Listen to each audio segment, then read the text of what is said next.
এখেতক হয়তো এইকেইদিন সকলোৱে ছ'চিয়েল মিডিয়াত দেখা পাই আছে। এখেতৰ নাম জ্যোতিস্মিতা কলিতা, ঘৰ চিপাঝাৰ। কি বাবে এখেতক এইকেইদিন ছ'চিয়েল মিডিয়াত সকলোৱে সমালোচনা কৰি আছে?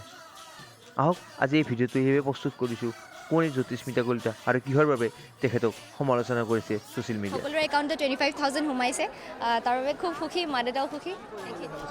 25,000 দি প্ৰথমতে একচুৱেলি মোৰ ফালৰ পৰা মই ভবা হিচাপে মই পোনপ্ৰথমে বিচাৰিম কেইজনমান দুখীয়া মানুহক অলপ সহায় কৰোঁ, আৰু 25,000ৰ পৰা গোটেইখিনি নহ'লেও বহুতে সমালোচনা কৰি থকা মেইন কথাটো হ'ল এইখিনি, তেখেতে দুখীয়া সহায় কৰাৰ কথাটো কৈছিল। সেইবাবে বহুতে এখেতক ছ'চিয়েল মিডিয়াত এনেকুৱা সমালোচনা কৰিলে যে এটা ডাঙৰ ভুল পইচা মোৰ কৰিলে। বাবেও কিবা কিবি ৰাখিম বুলি ভাবিছোঁ, এটা লেপটপ ল'ম বুলি ভাবিছোঁ, আৰু গানৰ বাবে এটা কীবৰ্ড ল'ম বুলি ভাবিছোঁ, আৰু বাকী অলপ দুখীয়া মানুহক অলপ সহায় কৰিবলৈ চেষ্টা। এই বিষয়ে জ্যোতিস্মিতা কলিতাই তেখেতৰ ফেচবুকত এটি ভিডিঅ' আগবঢ়াইছিল, শুনো আহক। নমস্কাৰ, মোৰ নাম জ্যোতিস্মিতা কলিতা। মই দৰং জিলাৰ চিপাঝাৰ সমষ্টিৰ এজনী ছোৱালী। বৰ্তমান হেণ্ডি গাৰ্লছ কলেজত পঢ়ি আছোঁ।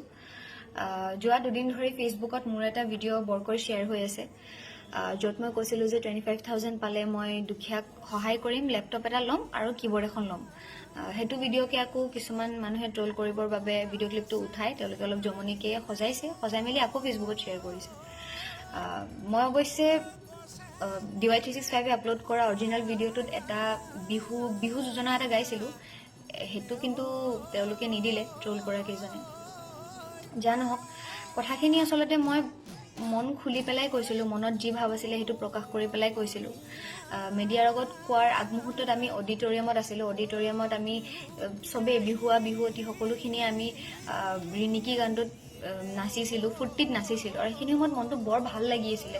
পইচাৰো সোমাইছে, ইমান ডাঙৰ এটা অনুষ্ঠানত আমি পাৰফৰ্ম কৰিব পাৰিছোঁ।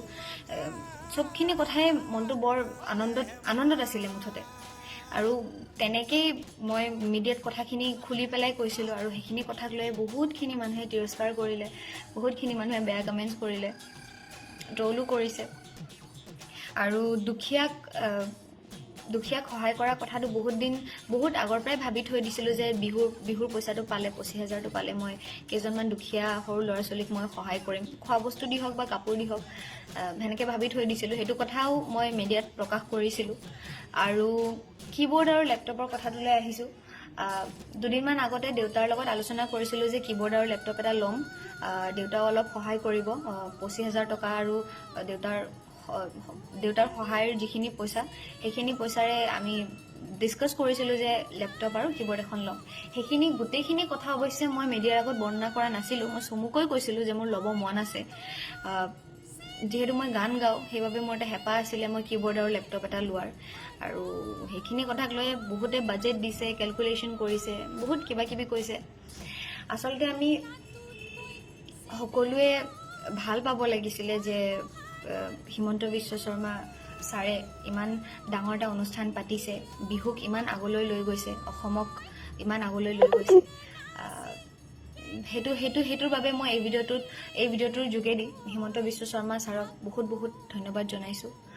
আৰু লগতে এই ভিডিঅ'টোৰ যোগেদি মই ক্ষমা বিচাৰিছোঁ আপোনালোকৰ ওচৰত, যদিহে মই মিডিয়াত কোৱা কথাখিনিত কিবা ভুল আছিলে বা মই কিবা ভুল কৈছিলোঁ, আপোনালোকৰ ওচৰত কোটিবাৰ ক্ষমা বিচাৰিছোঁ। আৰু লগতে আপোনালোকক পুনৰবাৰ অনুৰোধ কৰিছোঁ যাতে এই ভিডিঅ'টোক লৈ বাৰে বাৰে সমালোচনা নকৰে, আৰু বাৰে বাৰে সমালোচনা কৰি মোক আঘাত নকৰে। এইখিনিকে কৈ মই সামৰিছোঁ। ধন্যবাদ।